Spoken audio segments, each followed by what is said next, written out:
So Russ Parr, welcome to the broadcast. It took you long enough to get here, but it's good seeing you after so many years. It's good to be with you, man. It's like I'm currently battling COVID. You have COVID? But you know what? Yep. I'm on day number 3, and it's been a beast. You know, I don't wish this on anybody. But you know what's amazing is that my wife and I, we wear masks everywhere all the time. And you could take it down for a second and sip something, and this new variant, man. Let me take a guess. It'll get you. Let me take a guess. You're vaccinated. Yes, I am. You're boosted. Yeah, but that doesn't mean that you can't get it. Oh, no. You're 60% chance of getting it because you're vaccinated and boosted. How about that? Well, I think that those odds, I'm not sure if that's been proven, but I will. Well, it's proven with you right now because you probably have every booster shot necessary. But it's not proven as far as in the scientific sense. I haven't read anything that said that. I mean, that might be some right-wing talking points, but what does it feel like? Is it really taking you out of things? Are you really struggling? The first day, it's like a little man is inside your head with a sledgehammer going bang, bang, bang all day. And you can take Tylenol, Motrin, whatever. It doesn't help. And and you still found time to honor your word today to come on the show. Well, you know, I got to be here for my boy. You know, I got to be here to give you crap if I can. But I gotta be nice to you today because you know that's your best. So I gotta pull back. Don't be nice because I'm not. I'm not gonna be nice. So you and I have this thing every Friday on What's the Point every week. Mm-hmm. Talk about that. Talk about it. Well, you know, for a long time I've had Armstrong on my morning show, and he's on the right, I'm on the left, and we have some very spirited debates. And I'm sitting around with my crew, and they're like, you know what? You got to have Armstrong on every week. And we call it, what's your point? Because usually what I wind up doing with Armstrong, I have to ask him, what's your point? Because he strays off in the stratosphere and try to, cater to his base, his minions out there. And he'll say something just outrageous. And then I ask him, what's your point? But no, it's a show that comes on Fridays around 8:50 every morning, every Friday morning. And it's an opportunity for us because we're not a monolithic group. You know, black folks aren't monolithic. We all have different points of view. I don't agree with half the stuff Armstrong says. Surprisingly, there's some things that I do agree with him. And that's rare. And I never tell him on the air. I wait until we're off the air so he doesn't realize that, hey, man, I do agree with you. But no, I think it's fun to hear 2 points of view, and especially with things that deal with, social issues and things around our community. Why am I your favorite Republican? I'm sorry, I got to ask these questions. He says it all the time, and when I'm out around the country, favorite Republican because me and you can have a really heated, spirited debate, and you don't walk away mad. Of course not. That doesn't happen with everybody, But with you, you're a professional. You're a journalist. I respect the things and the contributions that you've made to so many people in this business. And I would never minimize your point of view.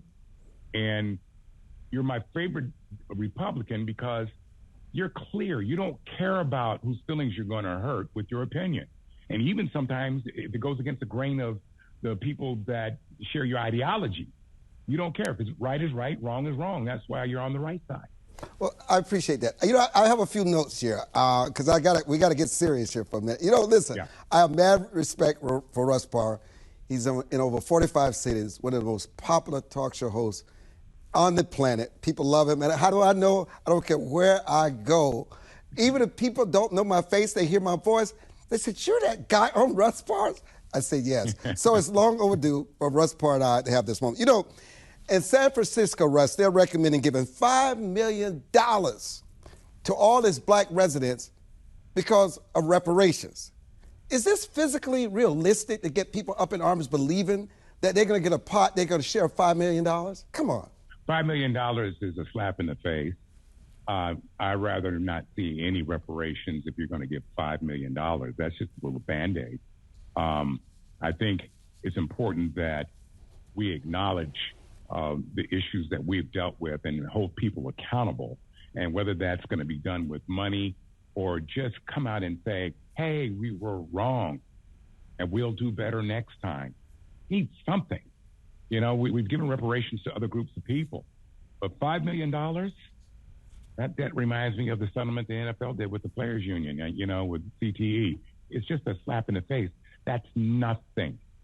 And people lining up to get a piece of that $5 million, and when you get a check for 75 cents, you're going to go, what was the purpose? It shouldn't be about the money. It should be about acknowledging the wrongs that have been done and perpetrated against the people of color in this country for a long time. You know, Mayor Lori Lightfoot has 9 challengers, but yet she had to admit this week that her office asked teachers in the Chicago public school system to encourage young people to volunteer for her campaign, and as compensation, they would get credit. I mean, I don't agree with that. That's ridiculous because I believe there's a separation of church and state. I remember when my kids were very young and they went to a Christian school, and the teacher said, we want all of you to pray for George Bush to get reelected.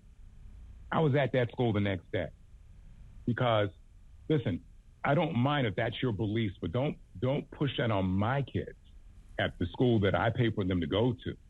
You know, that, and I understand that people in the evangelical community and so on and so forth are pretty conservative by nature, but don't force that on me. You know, you don't get mad when I disagree with you because I just think you're full of crap, you know, but I think what the mayor has done there is over the line, and I think that there'll be repercussions. Hopefully she'll be held accountable for it because I'm all about accountability. You know, I just heard the Republican leadership say, whoa, whoa, whoa, whoa, wait a minute. Let us not write off Donald Trump as being the nominee for the 2024 Republican Party in the presidential election. And I said, have they gone mad? I mean, what am I missing? You're trying to cater to a small group of people. I think he's unelectable. I think he has not been held accountable for anything that he has done. You're talking about a guy that ran up our $8 trillion in debt. And then you got people like Marjorie Taylor Greene talking about, I'm not signing anything. Well, first of all, you don't sign anything when you're in Congress. And second of all, and I'm no poli-sci major, but I know the basics. And the basics is that we got a debt that we have to pay back. These are bills that we accrued. These are bills that Trump spent on our credit card. And now you're saying, oh, okay, we're going to hold that up and not pay our debt? I mean, that's crazy. We're going to have bill collectors calling the United States. Hello, this is Roger. I'm Roger. I'm wondering, can I speak to the president of the United States? You owe us money. It's just ridiculous. And look, you don't want to get me started on Trump because... Well, let me get you started on this. Since you're talking about the debt, and Ms. Yelling just announced, the Treasury Secretary, that we're about to reach our debt ceiling. The Democrats in the House, the Senate, and the White House have been in control for the last 2 years. What do you say to them about this debt ceiling that we're facing? I have an issue with the Democratic Party because I do think that some members of the party are feckless. I think that some of them don't have the kahunas to stand up and speak out because they're concerned about their own vulnerability. They're concerned about being reelected. That's what the problem with most of the politicians that we have up on Capitol Hill.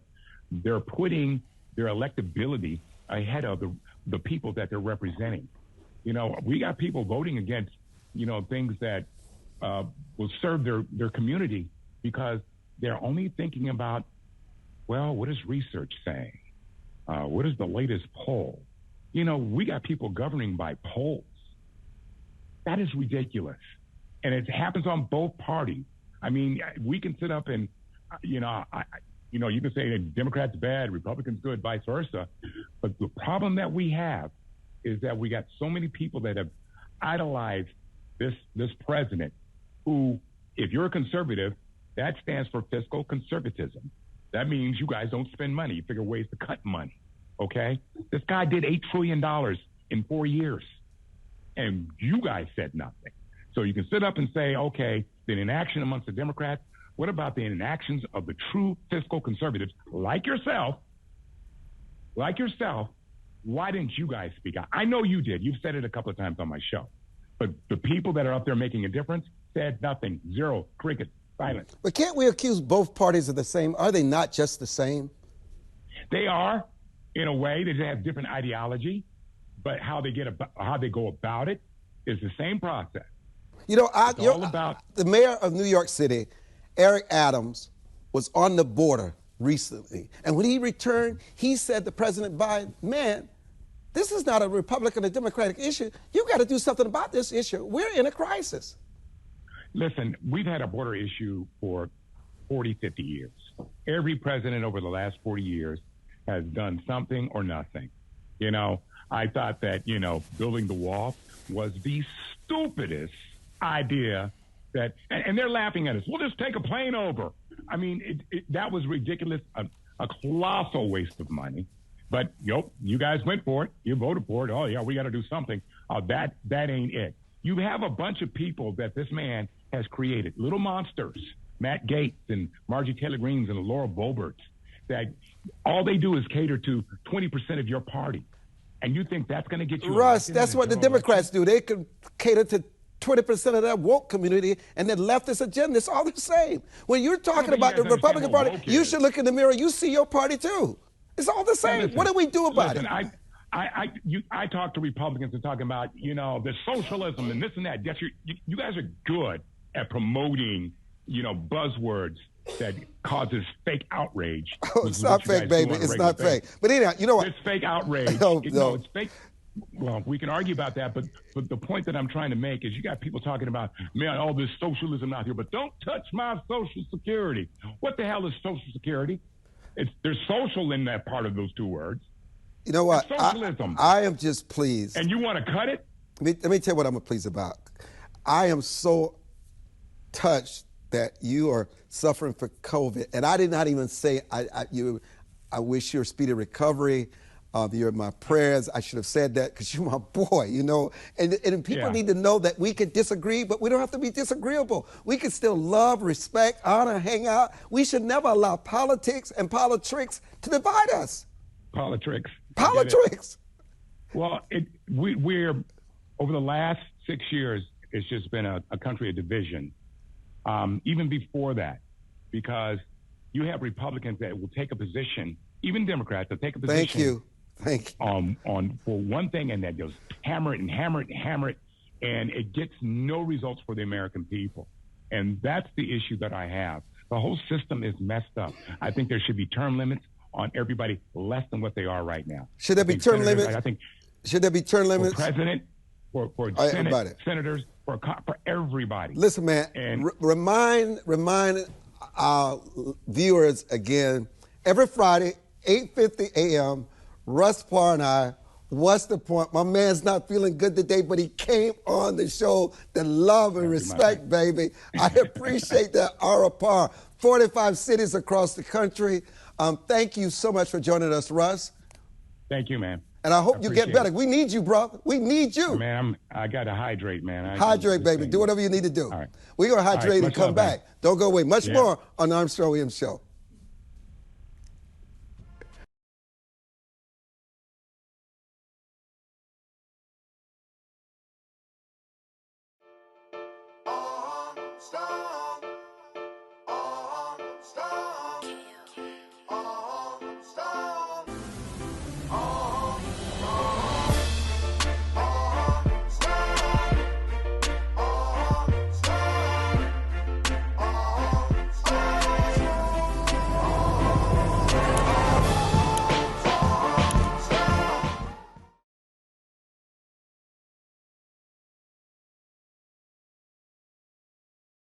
You know, Sam Faddis, it's amazing that the United States and Germany is in a protracted situation for a showdown over tanks in Ukraine.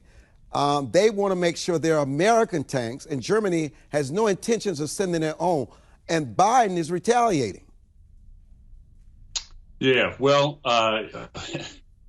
so we got all kinds of issues here, but the first thing I'd like to point out is that everybody ought to understand that we're talking all about tanks and armored personnel carriers and Bradley fighting vehicles and Russian all these things to Ukraine.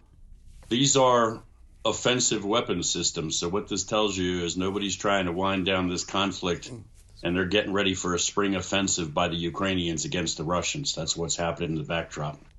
That's a very good point. This war is escalating, Sam. It is. And at what cost to the United States? Well, I mean, look, in every sense of that word you just used, Armstrong, I think the cost is huge. I mean, we're pouring ungodly sums of money into this war while we could all make a list of all kinds of things that go unfunded in the United States. We also continue to pour gasoline on a fire that still can completely get out of control. Let's throw this in the mix. We are now officially drawing down. With this ammunition, all these artillery shells and everything we're giving the Ukrainians is not being rolling off an assembly line brand new and going to them. We're drawing it out of our war stocks. We're taking it out of the warehouses where we keep ammunition to use if we have to go to war. The latest is we're depleting the pre-positioned stuff we have in Israel to ship to Ukraine. So if you turn around and find yourself in a conflict, I don't know, over Taiwan, let's say, just randomly, you may find that the United States all of a sudden doesn't have what it needs for its own armed forces.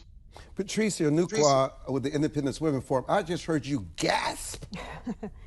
I did, Armstrong, because that gets to the point of military readiness, and one of the key reasons that our government exists is really for it to be able to protect us from foreign and domestic, adversaries. My question to you, Sam, is what is it going to take for our military to get back into a place where our armaments have been built back up to, a level to take on, God forbid, China or one of these other aggressors? I mean, how far behind has our investment in this Ukraine-Russia conflict put us as a military and a nation? Well, I mean, obviously, it's going to vary, depending on which specific thing we're talking about, Javelin, anti-tank missiles, or artillery shells. But the timelines here are years, not months. Wow.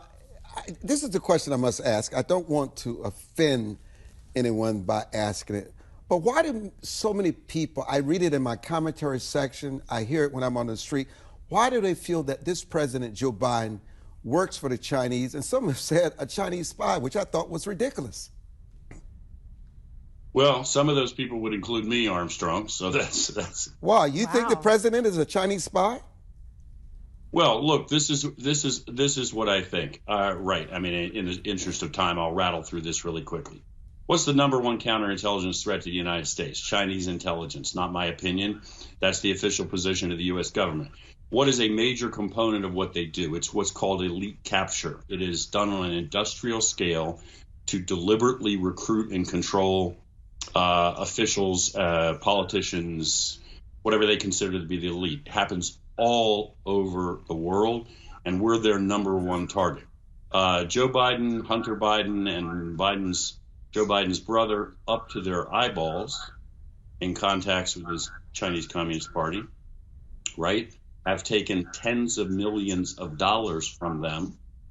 And now we have found multiple locations, very sensitive, classified intelligence at locations that are under Joe Biden's control. Now, if you took that fact pattern and deleted Biden out of it and started talking about the president of any other country, what would be the first thing the U.S. intelligence community would do? They would say, this reeks of espionage, man. I think you ought to seriously look at the possibility that this guy is purchased.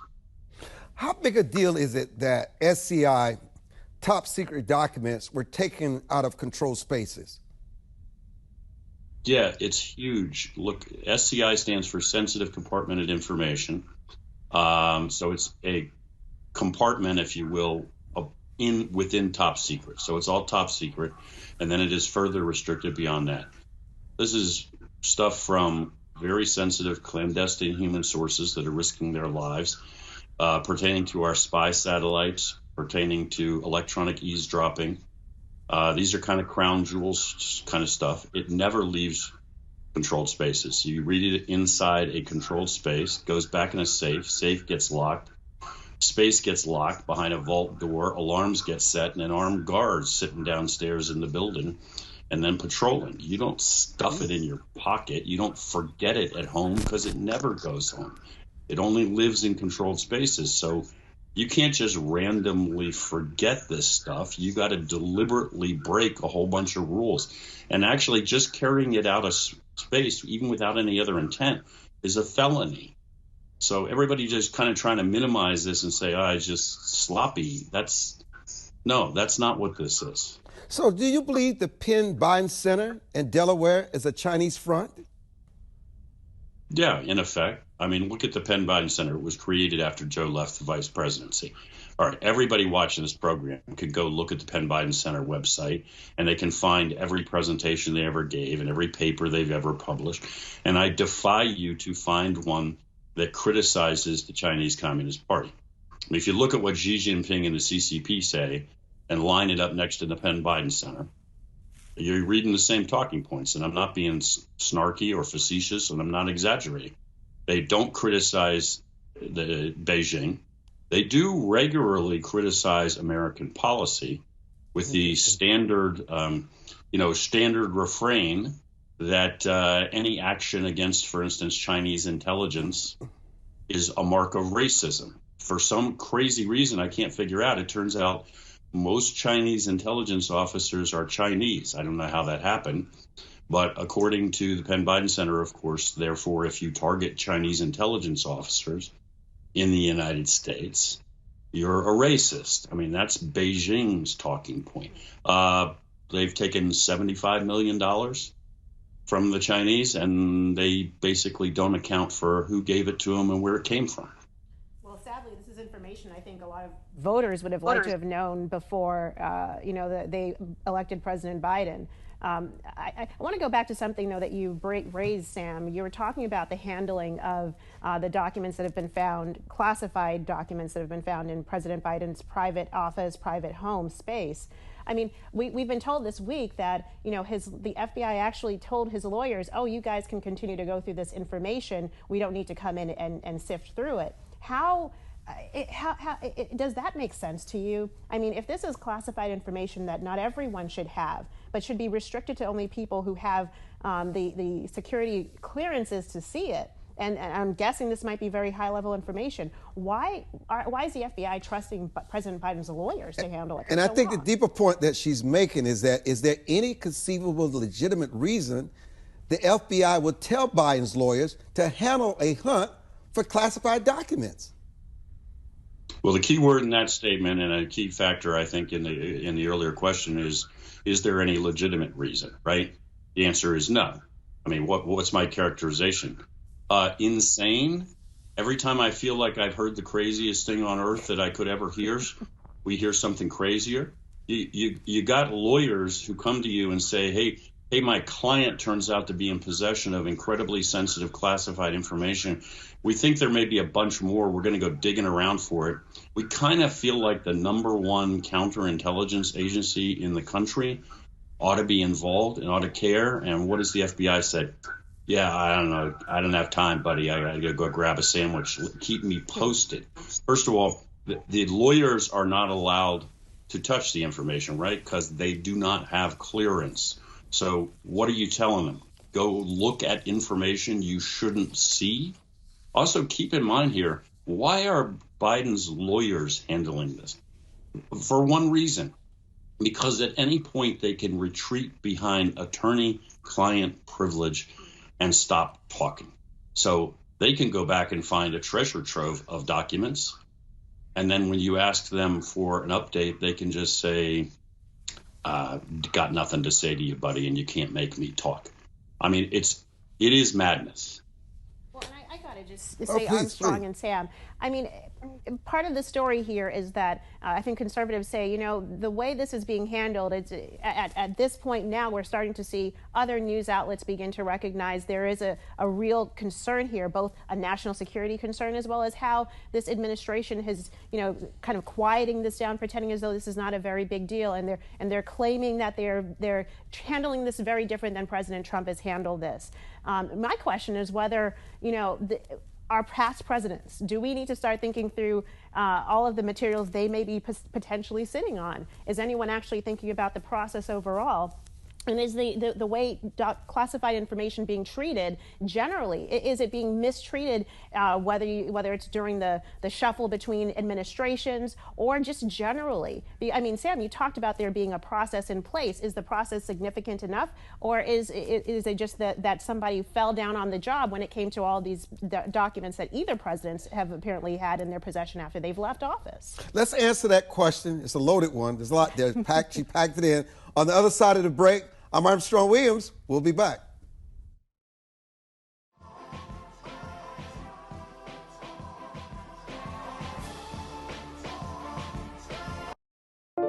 It is easier to build up strong children than to try and repair broken men. The streets are plagued with crime, violence.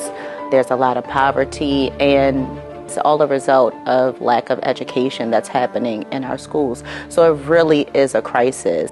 We come from very different political perspectives, but we've come to the same conclusion, and that is there is a crisis in the classroom. Children are being deprived of quality of life because they're being deprived of a good education. We must solve this problem. It's incumbent upon all of us to join hands together to get this done. We can't afford to wait one more day before we address these issues, because every day we lose another child. Let's stop the politicking. Let's stop the games. Let's really do something to give these kids a real chance at life and being a part of that American dream. We need accountability for funding. Many of the districts where you're seeing very low test scores, students graduating with very low literacy and math comprehension rates, they are receiving a lot of funding. So where is the money going where our kids aren't being adequately educated? If you believe every child is deserving of a quality education, please go to educationjusticefoundation.com.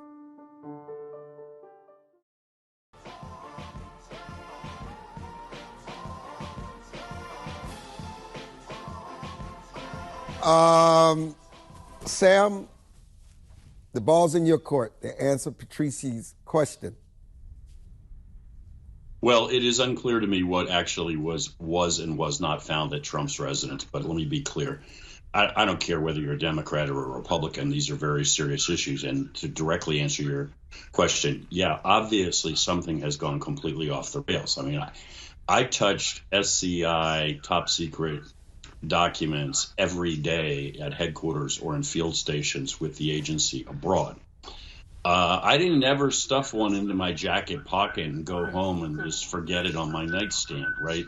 There are really rigorous procedures, and clearly those procedures are not being followed here. I mean, and let's be again, this stuff is potentially incredibly damaging. If I'm handling a source inside Al Qaeda, and his reporting ends up splashing and shows up on the front page of a newspaper, he's dead. And he's going to die in a really, really horrible way. And I have been in a situation overseas of having to get assets out of country in a heartbeat because we discovered somebody's going to publish an article tomorrow identifying our guy. Or even if they don't have his name, saying that the boys inside Al Qaeda will be able to find him. You know, Patricia, the U.S. just breached this week its debt limit. What happens next? Well, right now, I think the Treasury Department actually has extraordinary measures, they call it, where they can raise enough capital to pretty much get us through maybe late spring, early summer. At that point, though, you're going to have a big budget fight. You're going to have a big fight over the debts, raising the debt ceiling, and this is going to be, I think, the first time where we're seeing what we saw at the beginning of this year with the vote for speaker start to spill into actual policy changes, and whether or not the ultra-conservative very fiscally minded Republicans are going to hold the debt ceiling vote, I won't use the word hostage, but use it to say we need to see significant spending cuts on entitlements or significant spending cuts on other forms of domestic spending, just to make that sending happen. billions to Ukraine. True. Yes. Sheriff Louderback, what national security risk does illegal immigration pose? And welcome to the broadcast from Texas. Thank you, and appreciate being on always on the Armstrong Williams show. Listen, the border, probably one of the largest problems that we see in the law enforcement sector and across this nation is every state now a border state. The national security implications of an open border vision, this policy that this administration put in place, is devastating to the country. The potential as a national security risk is probably the largest that the nation has ever seen, because we don't know the 5 million people coming into this country. We don't know who people are, and again, we don't even know where they are. This administration will not close that. So I've always national security issue, and that's exactly an open border vision brings to the United States. Sam, what other domestic and economic concerns does illegal immigration pose that we don't even talk about in terms of our own national security? Yeah, well, start with fentanyl, right? We just saw in 1 year over 100,000 Americans died from fentanyl, which basically all comes across the southern border, right? Good Lord, 100,000 Americans. I remember back a couple of months ago in Baltimore, they literally had so many deaths that the morgue was full, and they were having to put people in meat lockers in a parking garage, bodies stacked up, right? That's real. That's American cities. That's American citizens dying because of this poison. It's like a weapon of mass destruction attack. But let's just be blunt. We don't really have a border anymore. We winked it out of existence. It's a fiction. And keep in mind that on the other side of that border, the territory is not really under the control of Mexico, the Mexican government. It's under the control of a bunch of narco-terrorist organizations. So people ask me all the time, well, what do you think could come across the border in the way of terrorists and an attack? My answer is, I don't know. Anything? What would stop them? What would stop chemical weapons, biological weapons, armed teams of guys, nuclear weapons, anything, literally, as crazy as that sounds, from coming across? Our entire border patrol is busy nursemaiding folks, which the drug cartels are using this flow of people to deliberately move the folks that we have on the border. We do not have a border. We have given up control of it. So any threat on earth could walk across that border any day. Well, and to pick up from what you're saying, Sam, what's interesting is now the federal government is subsidizing some of the cartel's work when you think about it, because now once you get to the border and you're processed, then you're shipped across the country to different cities and states. And Armstrong, to your question about the economic costs, we are seeing this play out in a lot of cities. That's why Mayor Eric Adams, I believe, just visited the southern border this week, because he's recognizing that there's a heavy toll of public services when you have a swell of people who have no work permits, have no ability to support themselves. The state now has to step in, or the city has to step in, to educate the children, to clothe and feed and shelter these individuals. Hey, I'm speaking as a naturalized citizen. I'm an immigrant. My family came through the legal channels, and I recognize one of the important aspects is being able to take care of yourself and your family. But now all of a sudden you have, a record number of people coming through our southern border who don't necessarily have that ability immediately to take care of themselves. That becomes a burden, and I use that word, on public resources. That's money taken away from the homeless people that are already on the streets. That's taking shelter space away from homeless people. That's taking resources away from children in schools. And so from Mayor Adams to Mayor Lightfoot in Chicago to here in D.C., Mayor Muriel Bowser, they are calling for this to be considered an emergency because they need those resources. Sheriff Louderback, listening to this, does the new Republican-controlled Congress and Kevin McCarthy as a speaker give you hope that something can change immediately? Well, I hope so. I certainly hope so. And what needs to change immediately, Sheriff? Certainly. And they're talking, saying a lot of the right that can help the border situation. But the biggest problem is the agenda of this administration is far more important than American life and American nationality. And that's what we're dealing with here. So, yes, a House change is welcome. And I wish them, all the best trying to alter the path this administration has shown. This week, Wes Moore was inaugurated as the first governor of Maryland who happens to be black. We also, on Monday, celebrated the anniversary of Dr. King's death. I mean, it is incredible progress that you must acknowledge. And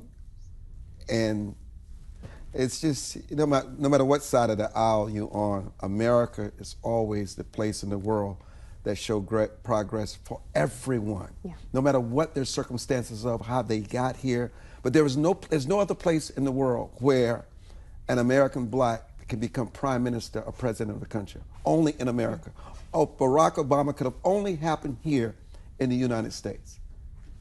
Well, yeah, because that's the promise of America. Yes. It's economic mobility, it's upliftment, it's the idea that your children will do better than you. You'll do better than your grandparents. And I think, I applaud Wes Moore. I certainly did not vote for him. I don't think from a policy standpoint I would agree with what he wants to institute. But I do think that we have to recognize when we hit these milestones, because it's a counter to the narrative that America is so racist, it's so irredeemable that you as a young black person shouldn't even try. And unfortunately, that's the pessimism that a lot of young black people have today, instead of recognizing that there are issues. Racism exists, but there is so much more opportunity. And there are ways that we can knock down those barriers that keep people from starting their business, keep people from, rising above the challenges that they're facing. But that's not an indictment on our nation. In fact, that's us moving towards becoming a more perfect union. And Charles, I mean, it's not just for Americans who happen to be black, but for all immigrants who've come to this country and they succeeded beyond comprehension. Yeah, look, man, this is the story of America, right? And am I pretending it's perfect or it will ever be perfect? Obviously not. But look, my wife's family came here in the 1900s. What were they? Dirt poor Poles who went to work and spent the rest of their lives in coal mines to support themselves.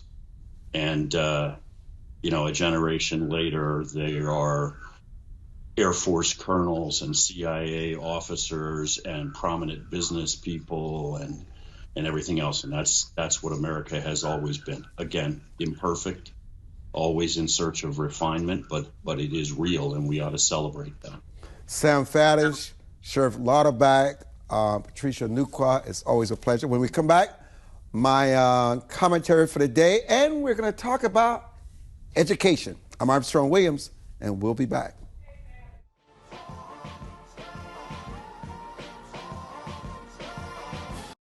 As a home buyer, you need a lender who cares about your home ownership dreams. United Security Financial has been helping families secure their dream homes for 30 years. We're a national fair practice lender that provides affordable mortgages and low down payment programs to eligible home buyers. To learn how United Security Financial can help you secure your dream home, call 1-800-373-4186.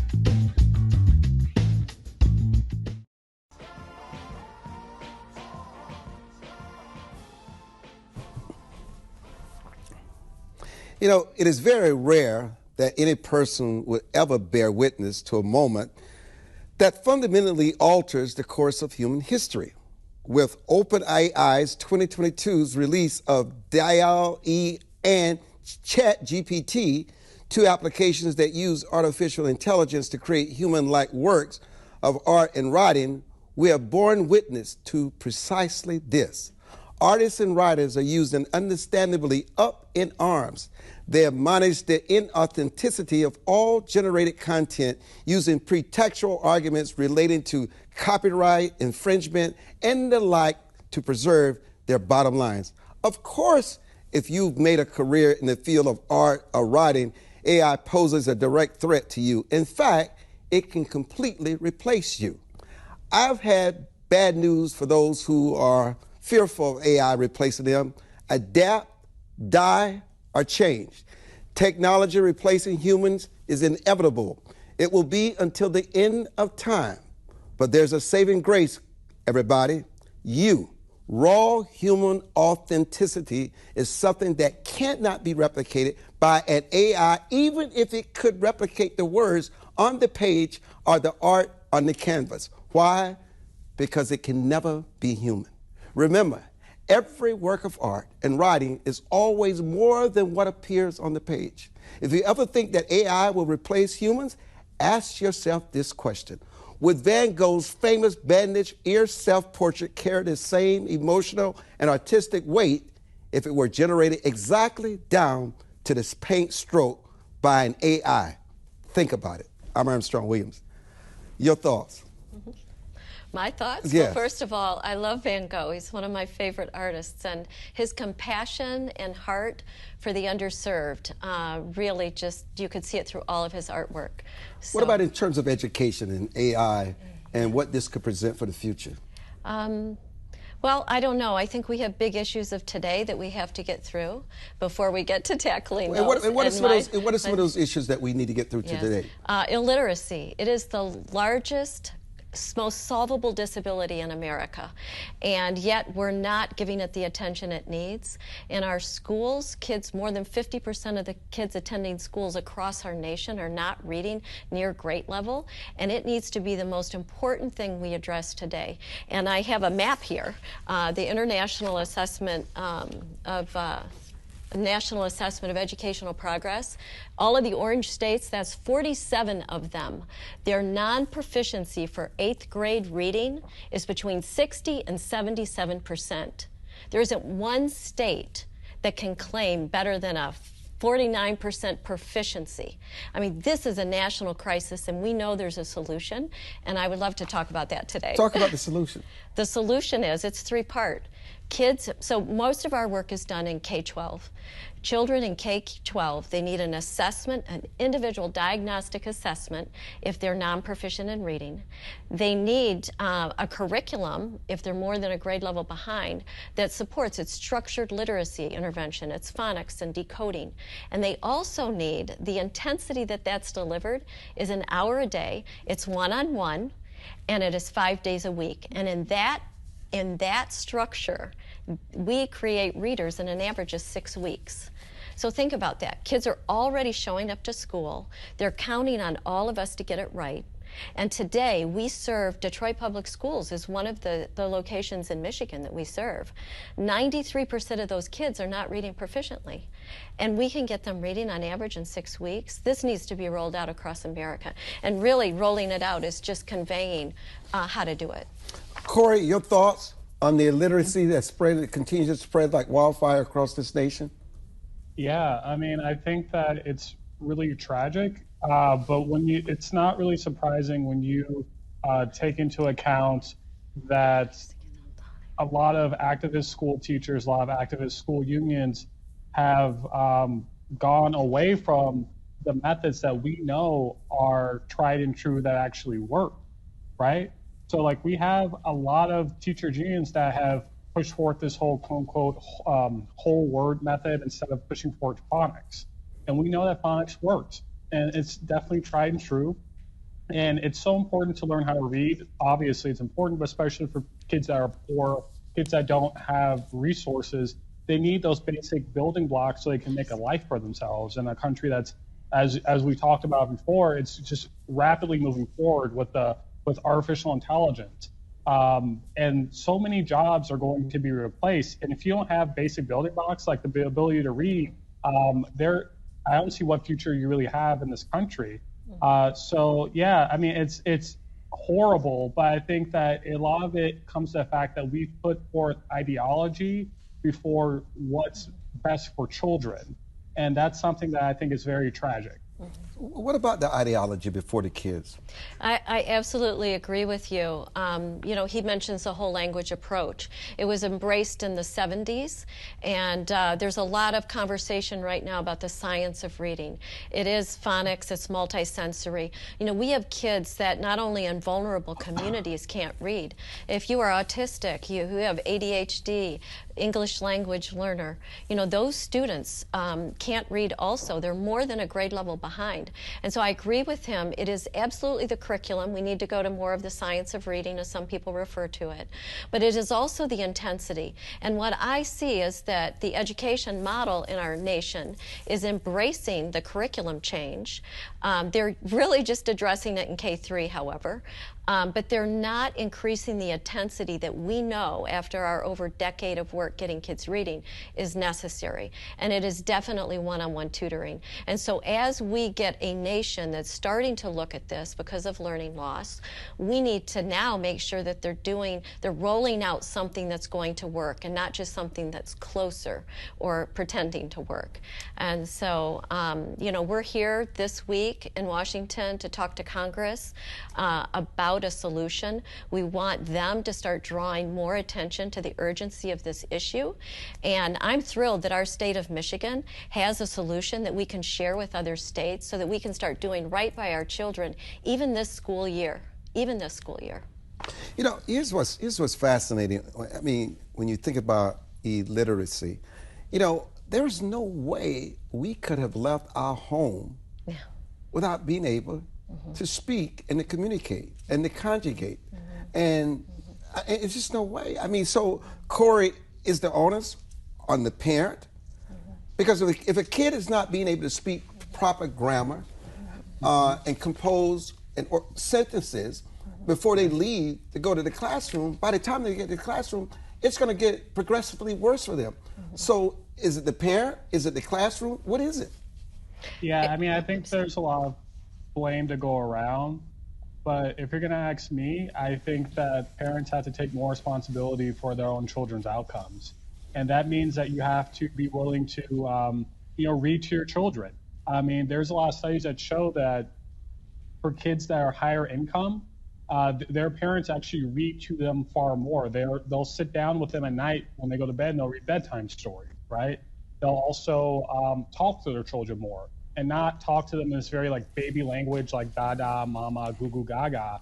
They're talking to them like an adult, right? They'll have conversations with their children even when their children are 1, 2, 3 years old because they, I think, subconsciously understand that it's important for kids to acquire language and to know how to speak in a very mature manner. And that's how kids pick up vocabulary. That's how they learn grammar, by speaking, by talking. You know, parents need to actually read to their kids. You don't have to rely entirely on the school for their education. Like, obviously, most parents, if we're being honest, are not capable of teaching their kids something like algebra. And sadly, there are a lot of parents that can't even teach their kids fractions, right? A parent probably can't teach their kid how to dissect Shakespeare, but you can teach them, you know, very basic grammar, very basic phonics, how to read things. This isn't really rocket science. And so I honestly, this problem will go away if every parent in America, especially lower income parents, minority parents that have these achievement gaps, if you committed to reading to your kids when they're a child, 30 minutes every night, just 30 minutes, this problem will probably go away. And you probably wouldn't even need the school district. You probably wouldn't need to do all the protests and go through all of this political nonsense. That's not going to solve anything anyway. But I think that parents should take responsibility for their own children's outcomes, and we would be far better off. Pam? Yeah, so my comment is that I agree with you, and I understand how people could see that as an issue. And there is a point when parents do have that responsibility.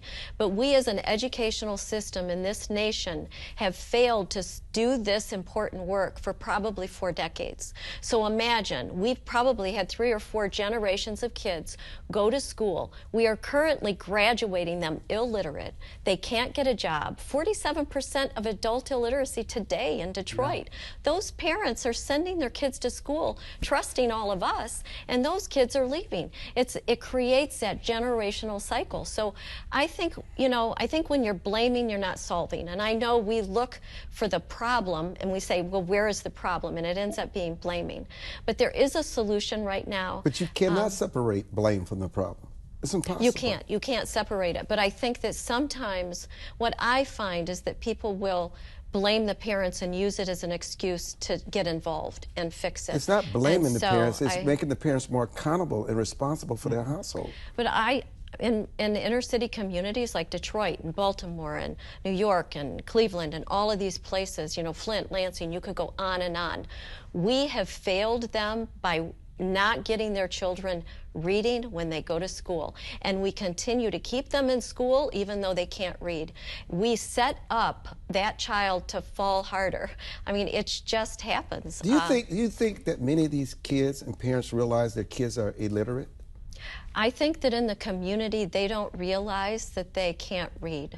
I think they feel like they don't get something. I think they feel shamed by it. They hide it. Literacy brings dignity. And in this nation right now in America, illiteracy is connected to almost every social ill. And think about that. I've just said to you today that we have a solution. In an average of 6 weeks, we can get kids, even high school kids, reading at grade level. We should be embracing that solution, and we should be reversing all of those social ills. But how do we find out more about Beyond Basics? Yeah, beyondbasics.org, that's our website.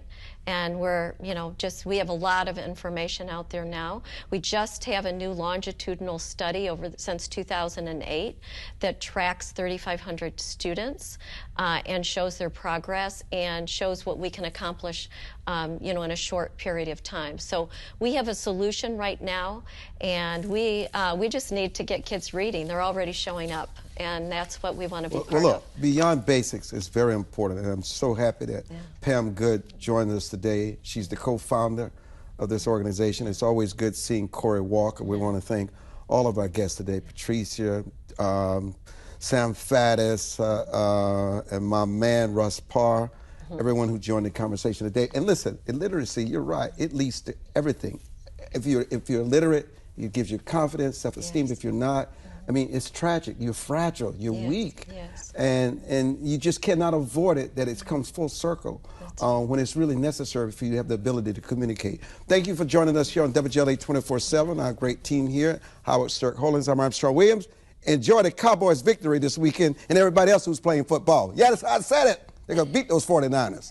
Hello. We're out of here.